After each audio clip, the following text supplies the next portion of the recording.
Poljsko cvijeće mi se bliže, ponoć nema u grudi mi pjesma vječe. Što te nema, što te nema,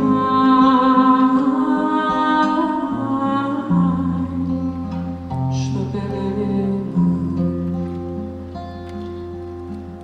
Kad mi sanak pokoj dade i duša se miru sprema i srca se glasa grade, što te nema, što te nema,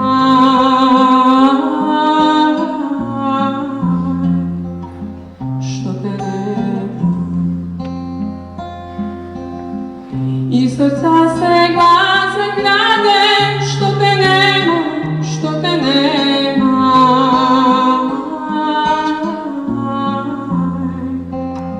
što te nema. Procvjetala svaka staza, ko što mješe divnih dana. Po ružama iza mrska ispravoga šadrvana.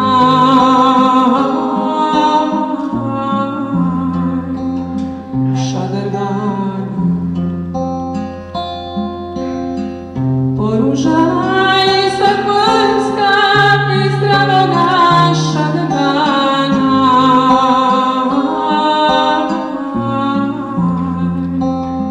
Šadrvana. I u času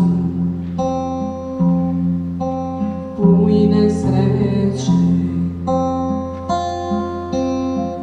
i kad tuga ustav sprema, moja ljubav pjesmu kreće, što te nema, što te nema,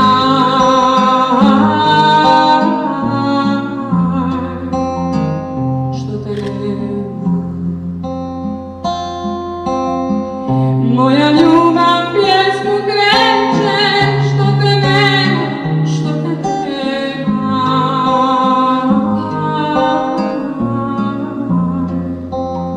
što te nema. Što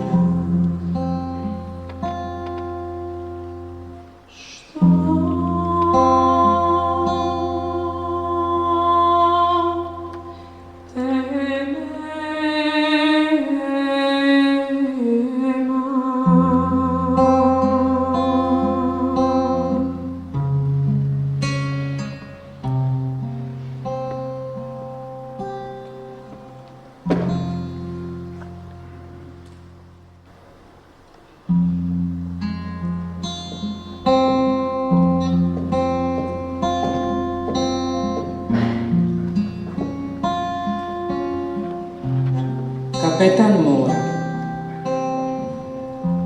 Zazvonile su trube na lađama svijeta, prizivajući Posejdonov duh u hramu mora.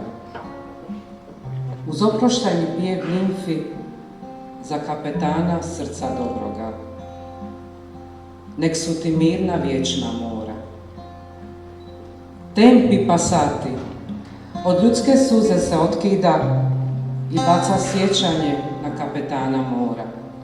Kako hvata i kroti valove života u svetištu Atlantide uz Posejdonova oružja moć prozurca. Na tren stalo je sve. A kameni grad i njegova posada kapetana oplakuje za vječni počinak. U daljini, na palubi broda sna, čuje se zvuk mornara, vječnih sanjara. Tempi passati, adio kapetane broda, još diše lađa tvoja.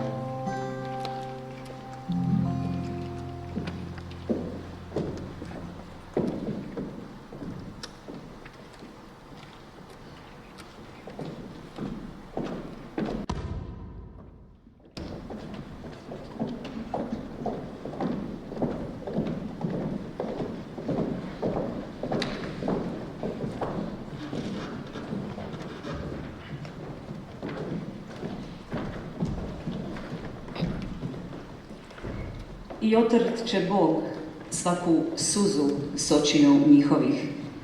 I smrti više neće biti, ni tuge, ni jauka, ni boli više neće biti, jer prijašnje prođe.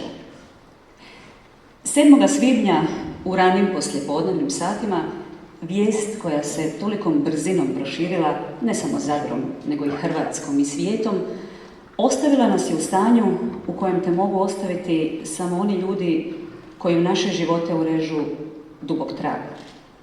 Oni ljudi koji su na ovaj svijet poslani kako bi ga učinili boljim, pravednijim, ljepšim. Jer znate, ništa se ne događa slučajno. Zadar je ostao bez velikog čovjeka, oca, supruga, djeda, brata, kolege, ravnatelja, pedagoga, prijatelja, čovjeka izrazito zaradoznog smijeha, vedroga duha, znanja, požrtvovnosti i humanosti, čovjeka koji je neizmjerno volio svoj grad, koji je Zadru dao cijeloga sebe. Prijatelja uz kojeg se širila energija kakva se kod rijetko koga mogla osjetiti. Minutom šutnje odajmo mu počast.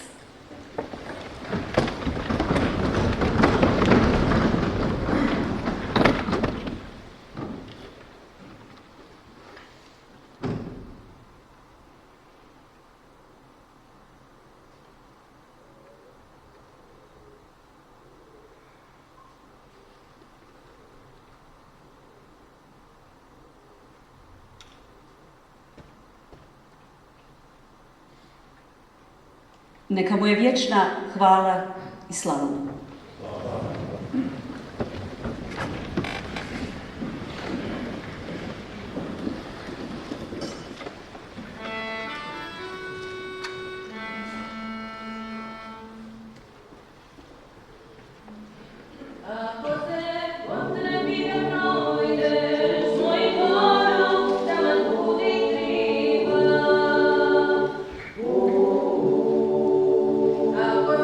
Potrebi da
Svetko Perković rodio se 31. listopada 1959. godine u Zadru.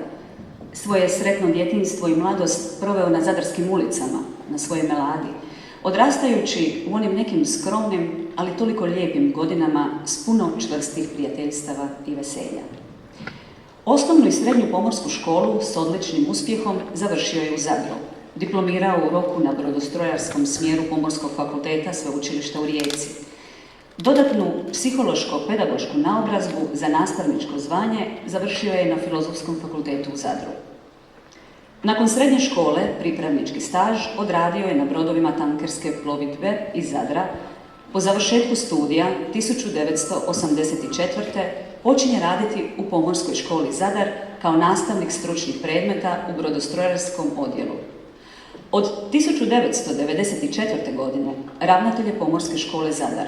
Njegove ideje i vizije ostavile su dubok trag u ovoj školi, koja je za njegovih dugih mandata postala perjanica u Hrvatskoj, ali i šire. Od samog početka nastavnog rada uveo je nove pristupe u nastavu, ne samo korištenjem novih tehnologija, nego i samim pristupom učenicima. Ova je škola prva u Hrvatskoj dobila ISO sustav upravljanja kvalitetom, postala prvi ispitni centar. Svetko je u svom stalnom razmišljanju da pomogne učenicima uveo i posredovanje u zapošljavanju učenika srednjih škola, a veliki dio prihoda donirao je gdje je to bilo potrebno. Bio je autoritet i menadžer škole u kojoj je imao generacije obožavatelja kojima je bio ravnatelj i pedagog, ali prije svega prijatelj, u mnogim situacijama i otac. Kada bi bilo najteže, u svom bi uredu pojačao zvučnike na najjače, zasvirao na gitari i na taj način ponovno unio radost i veselje. Za njega nije postojalo radno vrijeme, nije postojao godišnji odmor. Kod njega nije bilo nerješive situacije, rješavao je sve. On je uvijek vidio svjetlo na kraju tunela i kad je sve izgledalo mračno.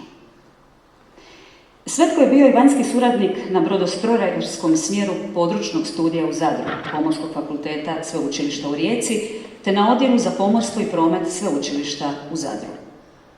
U svom bogatom radnom vijeku izradio je projekt prvog hrvatskog hidrauličkog kormila za male brodove, projekt polubalansnog strujnog kormila, te projekte velikih ribarskih vitla i drugih dijelova brodske opreme, za što je nagrađen vrijednim nagradama međunarodnih sajmova nautike, te za inovacije i racionalizacije, priznanje i nagrade društva izumitelja i inovatora.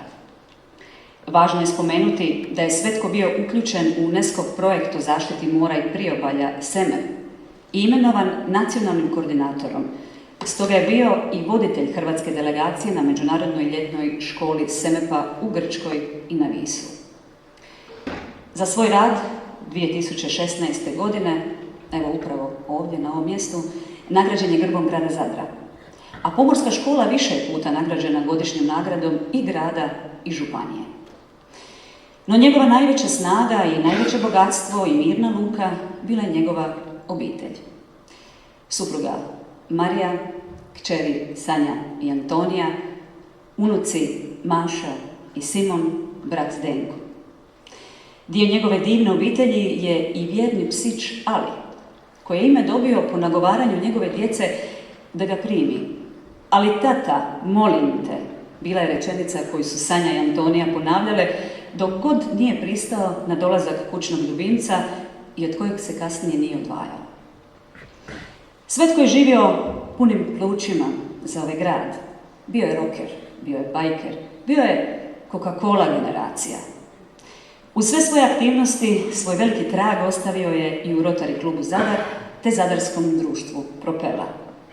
Plovio je životom baš kao što kapetani plove morem, kroteći vjetrove i valove, na putu ka lukama, ma gdje one bile. Uvijek bi pronašao put.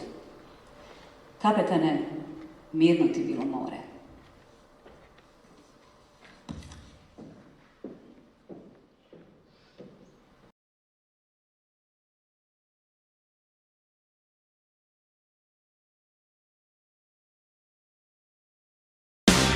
You're simply the best.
58 palmi se nadvilo nad nama. Dragi Svetko moj, sretan ti rođendan i guštaj mi. Vidimo se. Evo ga, momci.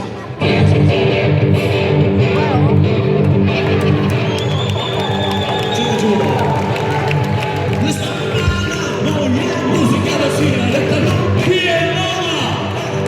Mama je tebe i ona spava, ko neće znati da si ne zna. Čekaj, još ljubne baš pravi, da plesa sad.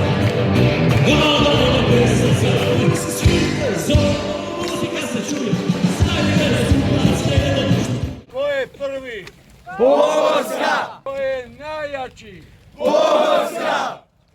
Ko je najbolji? Pomorska!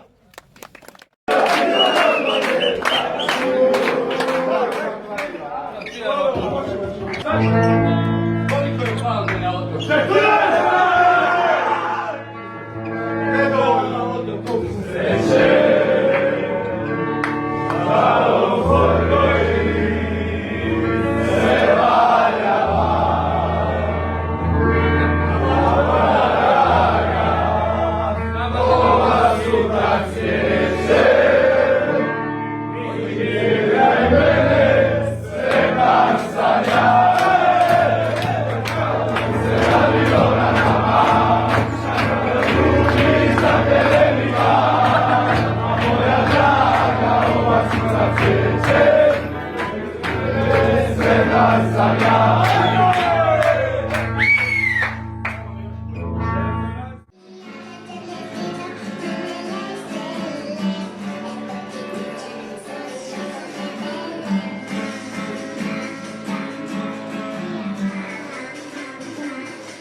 Još malo deserta i za još malo pjesme, jel može?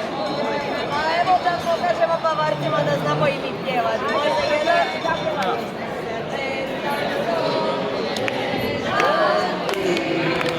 Sretan rođendan ti, sretan rođendan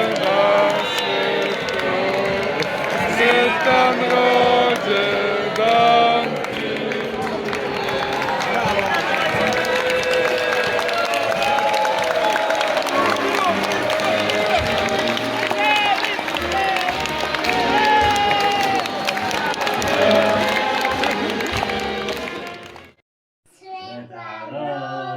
Rođendan mi, sretan dan bide, sretan rođendan ti.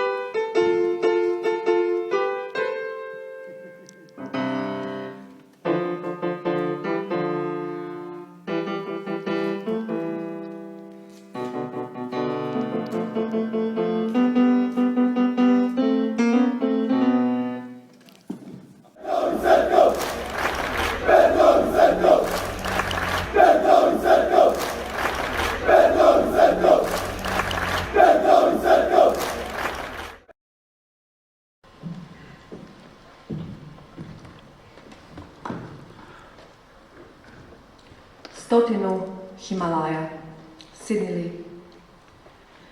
Na uzvisini sam zastao da dođem do daha. Tu nema ničeg posebnog, busen poput štruce, takvima sam se već rugao u mladosti. Zaboravi na slabost tijela, pa mislim, čovječe, uspeo si se na 100 Himalaja, brdo po brdo u ovih 60 godina. Mom je malom psu to sigurno čudno, što moram stajati ovdje s njim tako dugo. Ne, to je sentimentalno, ja nisam takav tip, hvatam se za aluzije, pas nema misli, dakle nije zbunjen. Čini to što čini, odnosno prije to što ja činim, životinjska poslušnost. A što ja imam za pokazati da je doista drugačije svijetu? Time ne želim reći da imam neki određeni razlog da se žalim. Ne, nemam. Stojim tu pred vama. U međuvremenu, jedan od moje braće već odavno leži pokopan. A u ovoj jedinoj zimi rak je pokidao previše toga da bi se izbrojilo. Od izlaska sunca do samog zalaska pročitao sam negdje: svemogući Bog je dozvao svijet. Doista. Kako nisam svemoguć, onda ću se obratiti stvarima koje jesu. Recimo vremenu, smrti i ljubavi. Iznad svega ljubavi. Kod obližnjeg panja u guštari krije se nešto sjajno, nešto fenomenalno. Savršeni dragulj od kvarca, grimizan, trajan, oblika koji nekako podsjeća na srce. Taj je dan ispunjen ostao do danas, jednostavan kamen. Osvojio sam sve male Evereste, jednog po jednog.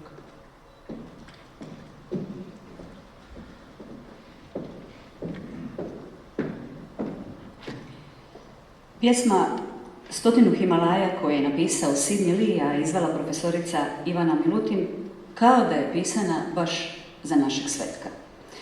No pjesma na samom početku, Kapetan mora, koju je izvala ravnateljica škole za primijenjenu umjetnost i dizajn Marijana Bakmaz, napisala je profesorica Tea Vidajić. Tea je inače nas s pjesmom Što te nema i danas uvela u ovu komemoraciju. U ime svih kolega, ali prije svega kao dugogodišnjeg prijatelja, pozivam Davora Vidakovića. Izvolite.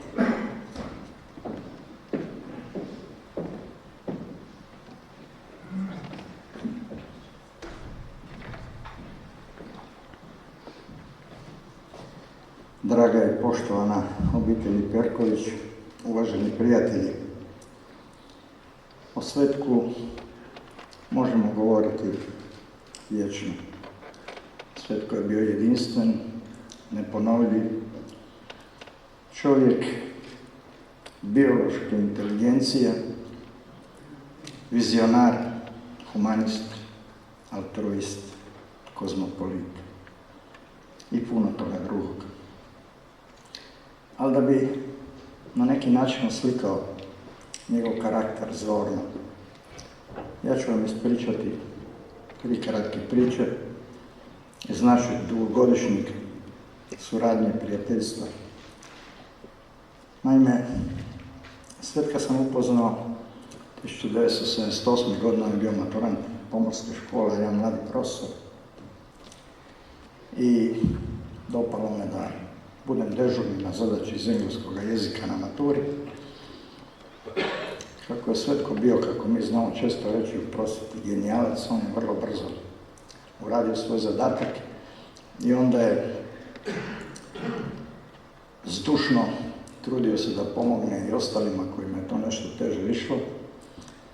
Naravno da sam ja to primijetio, ali to mi je bilo simpatično i nisam reagirao. Jednostavno, to je tako simpatično se skupa završilo. I onda 1984. godine, nakon završetka studija u Rijeci, postali smo kolege i prijatelji. I naše jedno od prvih putovanja zajedničkih je bila ekskurzija u Istru, gdje jedne večeri u Diskaču Movi se dogodio jedan incident. Nastala je jedna sveopća tuča i naravno zaštitari su izveli ljude van, međutim u dvorištu tuča, pa je to eskaliralo, postalo sve gore. I Svetko je zaista reagirao možda malo neobičnom manirom genijalca kad se stvorila nekakva 2 fronta. Oni koji su nastavili se skloniti i pobjeći, oni koji su atakirali. U jednom trenutku kad je situacija bila vrlo napeta, on je jednostavno rekao: momci, uzmimo babulje u ruke kamenje i na moj znak.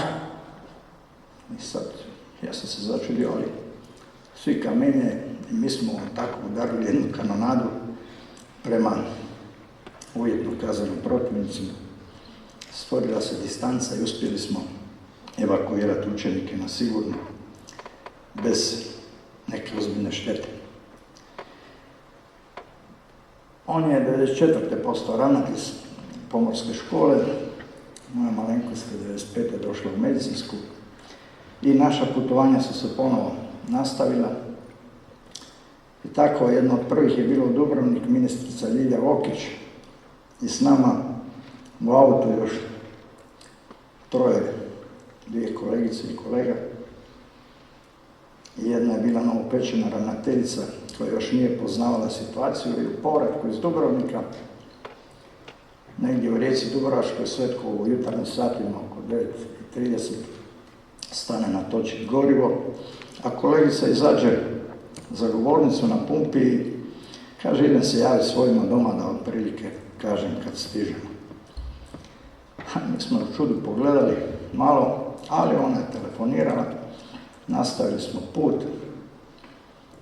i onda je krenulo Podgora, pa šetnja rivom, pa Ručak, pa onda prema Omišu, pa negdje ispod Biokova, kupanje u jednoj simpatičnoj uvali, bio je 7. mjesec vruće, pa Omiš, kapućino na trgu gdje klape nastupaju, pa onda kaže on, ajde idemo kupiti jedan lubenicu, jedan četrun, nek se nađe u Portapaku i tako, pa smo nastavili put prema Splitu i naravno Svetko odmah ideju, idemo u Bobise na Poljud, tamo su kolači, odlično, fino, krasno, sve smo mi to savladali, jer već je pala noć.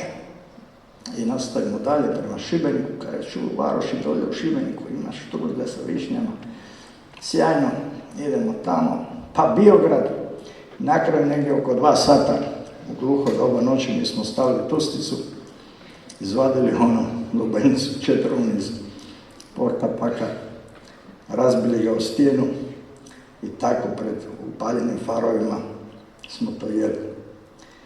I sad završi ta epizoda i sretnemo nakon nekoliko dana kolegicu, kaže nikad više neću javiti svojima kad stižemo.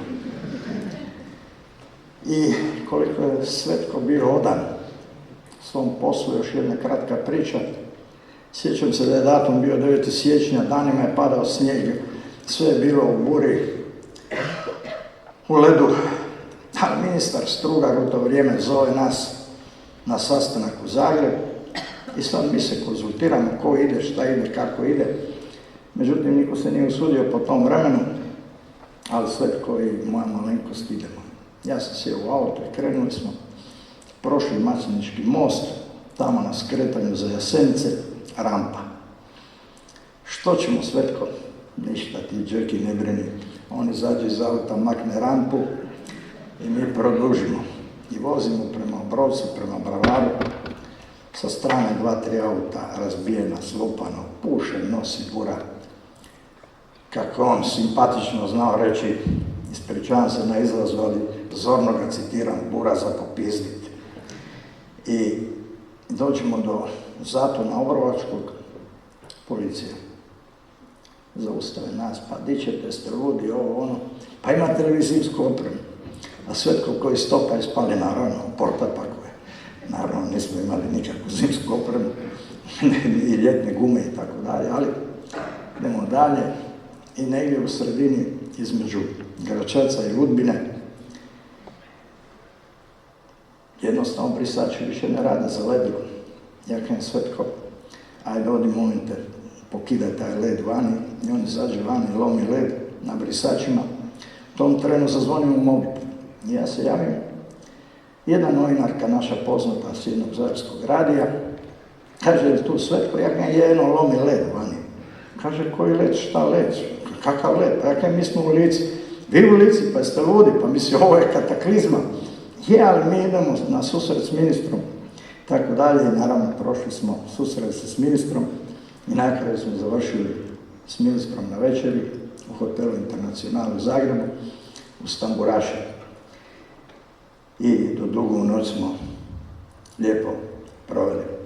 Eto, takav je bio Svetko, snalažljiv, vješt, u svakoj situaciji imao odgovor. Imao je, jednostavno za njega nije bilo nerješive situacije. Nije bilo straha. Bio je predan svom poslu, bio je vrstan pedagog, vrstan čovjek. Prekrasna jedna osoba. Ja mogu za kraj samo reći, ponosan sam i sretan što sam ga poznala. Prijatelj, zaista primjerno more. Srećemo se jednog dana negdje gore i nastaviti gdje smo stali. Hvala.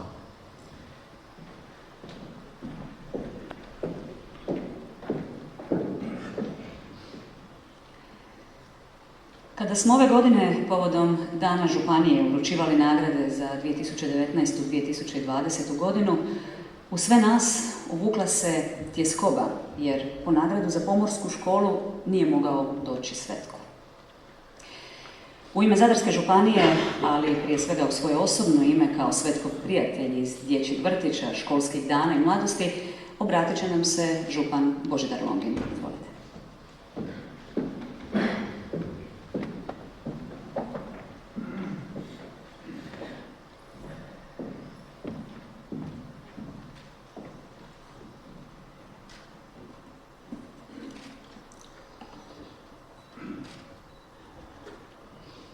Poštovana obitelji Perković, cijenjeni uzvanici, dragi prijatelji. Kako se oprostiti od Svetka? Kako reći onome koji je postojanje, svoje postojanje utkao u biće ovoga grada? Onome koji je svojom energijom pokrenuo i one najsporije. Onoga čiji je zarazan smijeh ispunjavao svaku prostoriju koju je kročio. Kako se oprostiti od svog vršnjaka koji je bio prisutan u svim fazama života. Od vrtića, osnovne škole, od igranja na kantune pred Svetom Marijom do večernjih dugih šetnji Largom, koja je ono doba bila centar svakog događanja, a za nas, tada mlade, centar svijeta. Da iskreno kažem, ne znam. Postoje ljudi za koje nam se čini da su od uvijek ovdje i da nikada neće otići. Svetko je bio jedan od njih. Zamisliti pomorsku školu bez njega zaista je nemoguće, jer on je prvo kao učenik, zatim kao profesor, a od 1994. kao ravnatelj u toj školi proveo 41 godinu. 2/3 svoga, nažalost, prerano ugasloga života. Biti osnivačem škola, a županija to jest, nije jednostavno. No kada je pomorska škola u pitanju, ne samo da je bilo jednostavno, to je bio i užitak. Slušati o njihovim uspjesima, o širenju djelatnosti, o projektima, priznanjima i nagradama činilo nas je ne samo sretnima, već prije svega ponosnima. Veliko poštovanje Svetko je uživao među svojim kolegama ravnateljima, što je vidljivo na svakom našem zajedničkom sastanku, pa je onom, nažalost, posljednjem, na kojem je s toliko ljubavi pričao o našoj suradnji. Postoje ljudi koji u sebi nose karizmu vođe. Kod mnogih ostaje samo na tome. Svetko je bio primjer osobe kod koje se karizma vođe sljubila s voljom i snagom velikog radnika i prije svega toplog i plemenitog čovjeka. Takva kombinacija morala je uroditi uspjehom. Svojim idejama, a osobito i svojim primjerom, na rad je poticao sve svoje djelatnike, a učenicima nije bio strogi autoritet u nekom hladnom uredu. Bio im je prije svega prijatelj i oslonac, onaj koji je imao sluha i razumijevanja za njihove pubertetske mušice, ali i onaj koji ih je vodio prema rješavanju problema i pomagao im u velikim i važnim životnim odabirima. Reći da će Svetko nedostajati i svojim kolegama i učenicima, da ne govorimo o njegovoj obitelji i prijateljima, mislim da je to nepotrebno. Onaj veličanstveni ispraćaj u Foši, pred gradskim vratima i prozorima njegove škole, Pokazao je koliko je ljubavi i poštivanja svojim životom i djelom zaslužio. U neka davna vremena, kada bi neko umro na brodu, mornari su njegovo tijelo predavali moru. Svetko nije preminuo na moru, ali more je ono za koje je živio. Ove godine, kada budemo tradicionalno u more puštali vijenac povodom blagdana Svetog Nikole, u sve preminule pomorce misli naše ćemo uputiti Svetku. Vama i njegove obitelji upućujem iskrenu i duboku sućut.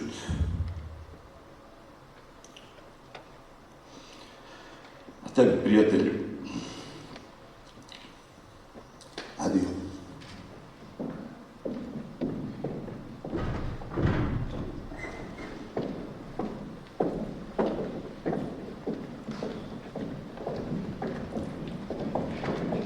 Naš Svetko bio je veliki ljubitelj izvorne dalmatinske klapske pjesme. Mnogi će nazvati slučajnošću to što je klapa Preženca osnovana na Svetoga Nikolu, zaštitnika pomoraca, kao i to što se nakon toga dogodio susret sa Svetkom koji ih je podržao i primio u svoju veliku obitelj pomorske škole. Od početka su znale da to nije slučajnost, nego providenica. Upravo je to bila prva pjesma koju su mu otpjevale i uz koju je zavolio zvuk ove klape. Zato je ta pjesma na početku i otpjevana i zato smo mu uz tu pjesmu na početku i odali počast. Ponekad je Svetko znao proći dok su vježbale u dvorani pomorske škole za Omiški festival. Redovito bi se vratio, zastao i sa suzom u oku pljeskao kada bi čuo stihove Ljube Stipišića Delmate. Zato će se upravo sada s pjesmom Svidu Stabalo u Dubravi Prežence oprostiti od najdražeg ravnatelja i prijatelja.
Svetko Perković bio je 27 godina ravnatelj pomorske škole u Zadru, 27 godina uzdizanja i razvoja škole.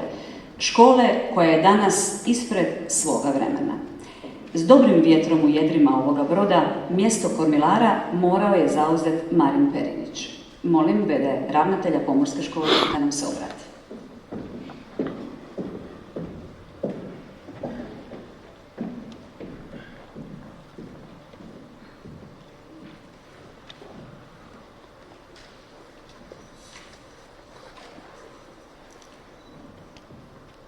Legenda, kralj, duša od čovjeka.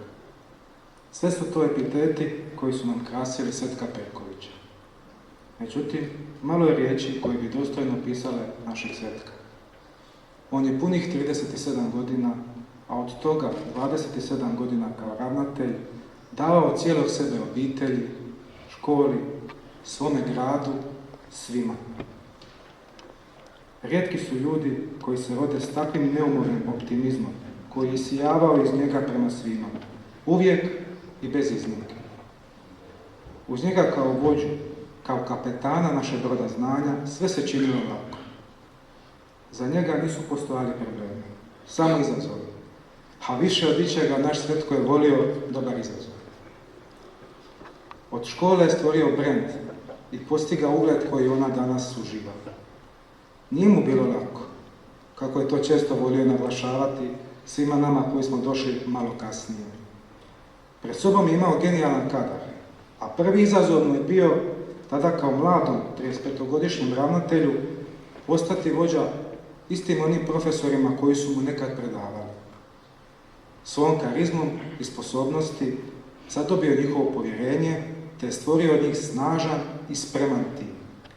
Taj je tim marljivih i sposobnih ljudi sa Svetkom na čelu stvorio Pomorsku školu Zadar kako mi danas svi znamo. Moto škole, jednostavno prva, nije samo naš moto, to je naša nit vodilja. Sa Svetkom na čelu, Pomorska škola Zadar uvijek je jednostavno prva u svemu. Podsjetit ću vas ovdje samo na neke naše prve. Prva je uvela sustav upravljanja kvalitetom po međunarodnoj normi ISO 9001. Prva licencirana kao ECDL ispitni centar. Prva koja je počela poslove u posredovanju prilikom zapošljavanja učenika. Prva strukovna škola koja povremeno provodi nastavu na engleskom jeziku. Prva koja je imala svoju web stranicu, a u Zadru i Facebook, Instagram, Twitter, YouTube i LinkedIn. Prva škola koja je napravila seriju edukativnih video uputa za učenike i djelatnike o tome kako koristiti sve potrebne alate u nastavi na daljinu, upise u školu i državnu maturu. Prva škola u Hrvatskoj s najnaprednijim laboratorijem za učenje engleskog jezika, korištenjem softvera Roboter. Iako je Svetko uvijek govorio kako je to zasluga svih nas, činjenica je da nije bilo njega te njegove motivacije i sposobnosti, škola ne bi bila jednostavno prva. Pred nama, njegovim nasljednicima, je dužnost ne izgubiti ovaj dobar vjetar u jedra, kako je rekla Vlatka. Pomorska škola mora nastaviti Svetkovim stopama. Ova škola mora imati svoju dušu, svoj karakter i ne smijemo nikad, ali nikad zaboraviti njegovu najvažniju lekciju. To je kako je učenik u središtu našeg interesa. Pri tome nam mora biti bitno kakav je učenik kao čovjek, ne samo kao učenik. Svetko nije bio samo vođa ili menadžer, kako se kaže. On je prije svega bio dobar čovjek. A tek potom vođa koji je uvijek vodio svojim primjerom. I to je ključ njegova uspjeha. Tako je vodio školu punih 27 godina. Od Svetka se ne možemo oprostiti. On je dio nas i dio ove škole. I znamo da od nekud gore on sad gleda na nas dolje. Znamo da mu je rukama gitara, na licu osmijeh, a nebo ispunjava njegova pjesma kao što je nekad ispunjavala našu školu. 14 palmi na otoku sreće. Prava mjera velikog čovjeka najbolje se vidi iz onoga što ostavlja iza sebe. Do sada smo imali prilike čuti što o Svetku imaju reći njegovi prijatelji i suradnici. Međutim, na samom kraju ne smijemo zaboraviti one koji su uvijek bili centar njegova interesa, njegove učenike. Po čemu će oni pamtiti Svetka?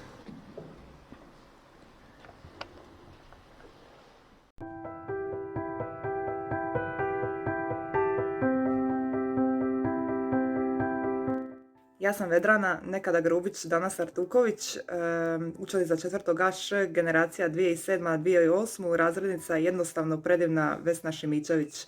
Javljam se iz Irske, Dublin. Htjela bi, evo ima jedna anegdota koju bih htjela podijeliti s vama. Kroz srednju školu sam imala modnu karijeru, ponekad sam izostavila po mjesec dana zbog posla u inozemstvu i tako sam od našeg ravnatelja zaradila nadimak Misica. No to se nije svidjelo mom buntu, pa sam ga zamolila jednom, ravnatelju, molim vas, nemojte me više zvati Misica, molim vas, zovite me Rokerica.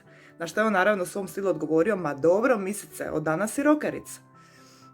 Pomorska škola nije samo škola, tu kućete kao dijete, učenik i onda se skup plemenitih ljudi uroti da iz nje izađete kao vrijedan čovjek. Na čelu naravno sa našim kapetanom, vođom i slugom Svetkom Perkovićem. Vrijedno je slijediti primjer Svetka, vrijedno je dati poštovanje svakom čovjeku kao što je on radio. Predivna moja Sanja, Antonija i Tamarija, nisam fizički tu, ali sam svim srcem uz vas i ravnatelju, voli vas vaša Rokerica. Pozdrav, da se predstavim. Ja sam Joso Magaš, učenik 4. B nautičkog razreda generacija 2018.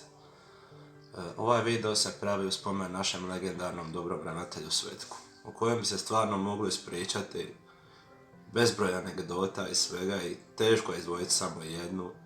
I ja ću samo reći kako meni najupečatljivija stvar vezana za njega i pomorsku školu je onaj osmijeh i ona gitara na prozoru ili u uredu. I vjerujem da će to s tim se poistovjetiti mnoge generacije koje su prošle kroz školu kad je on bio. I drago je sudjelujem u ovom projektu za njega i Svetko, kapetane, prijatelju, ravnatelju. Nikad s Bogom, samo doviđenja. Pozdrav svima. Evo, ja bi za našeg ravnatelja Svetka Perkovića htjela reći da ga ja pamtim po tome što je uvijek bio vesel, nasmijan, raspjevan, a najviše ću ga pamtiti po tome kako je odabrao mene na maturalnoj večeri da zaplešemo prvi ples. Evo, hvala. Pozdrav iz sunčane Barcelone, učenik sam bivše generacije 4. A nautičkog, generacija 2017-18. U našem dobrom ravnatelju Svetku ima samo riječi hvale, ali ne znam, Unija je Unija u nas, neke posebne osjećaje jer puno nas je uletjelo tu u školu sa nekim pubertetskim problemima i stalno smo nailazili na neke zidove u tim problemima, mislim, kao i svi neki adolescenti, ali što je bilo posebno u toj školi je da kad god bi napravili, ne znam, neku glupost ili bilo što, imali neopravdane ono, i kad bi nas poslalo kod pedagoga ili kod ravnatelja, pogotovo ili kod našega Svetka, mislili bi dobro, sad će biti neblje kamenje po nama, svašta, kraj svijeta. Ali onda bi došli u neku situaciju koju ni sami nismo očekivali, bilo bi baš ono suprotno. I to je zapravo nas, kako bi se reklo, prevario. I došla bi s tim nekim prijateljskim pristupom kojeg nismo očekivali smo nešto, neko drvnje i kamenje po nama. I naravno onda smo mi već automatski mislili sad ćemo mi njemu također udriti neku kontru, kao klasično nešto pubertetski i mrzit ćemo cijelu školu i sve u školi i cijeli svijet. Ali eto, on je s tim nekim drugačijim pristupom nego ostali, Unija još neku svoju radosnu osobnost i nekako smo ga svi stvarno zavoljeli zbog toga. I eto, baš zbog takvog pristupa, zbog takvog njegovog pristupa koji je prenio na cijelu tu zajednicu pomorske škole, na cijelu tu obitelj pomorske škole, baš zato je od mnogih baraba napravio ljude. I Unija je neko to poštovanje u svih nas. Tako da eto, mislim, to je ona moja perspektiva bila učenička, a on je imao još mnogo drugih vrlina humanitarnog rada i tako dalje, ali to će neko drugi pričati. Pozdrav svima, Moje ime je Lore Trakin, idem 3. razred smjera brojostrojar. I evo, naime ukratko uz našeg ravnatelja mene veže jedna mala anegdotica koja se bila dogodila u prvom polugodištu ove školske godine. U biti, čemu se radi, mi u podrumu škole se zateklo par nas učenika kad sam ja slučajno aktivirao brodsku splat za spašavanje i na kraju sve to saznalo i mi smo završili kod našeg ravnatelja u uredu par dana kasnije razgovoru i kroz tih par dana vidim da se u meni dosta bilo nakupljalo svega, nisam znao što će on odlučiti, kako će to sve završiti. Hoće on biti strogo, hoće on biti blago, hoće on to nam oprostiti i sve i na kraju kad smo došli stvarno je bilo super. Ja sam iznio svoju stranu, ravnatelj je meni tako reći da jednu lekciju, popričali smo, na kraju je to meni sve bilo oprošteno i to je bio u jednu ruku način da se ja upoznam s ravnateljem, da zapravo vidim koliko je on bio dobra osoba, koliko je njemu više bilo bitno da on meni da lekciju, da on mene nauči da ja dalje u životu donesem pravu odluku, da budem nekad malo oprezniji, manje znatiželjan i eto da uzimam stvari u svoje ruke. I evo, drago mi je da se to, u jednu ruku mi je zapravo drago da se to dogodilo zbog toga što sam tako i upoznao ravnatelja i tako ću i dalje pamtiti ravnatelja po toj gesti njegovoj i dalje ja u životu i škola će mene pamtiti, ja ću školu i tako da, eto, to je bilo ukratko od mene jedna mala anegdotica koja se bila dogodila i eto, pozdrav.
Poštovana obitelji našega Svetka, još vam jednom izražavamo iskrenu sućut. Svi mi, vašeg ćemo se supruga, oca, djeda i brata zauvijek sjećati. Prepričavat ćemo zanimljive i smiješne događaje, anegdote i na taj način sačuvati ga u srcima. Jer znate, nikada ne odlazi onaj kojega se sjećamo. Hvala vam što ste došli.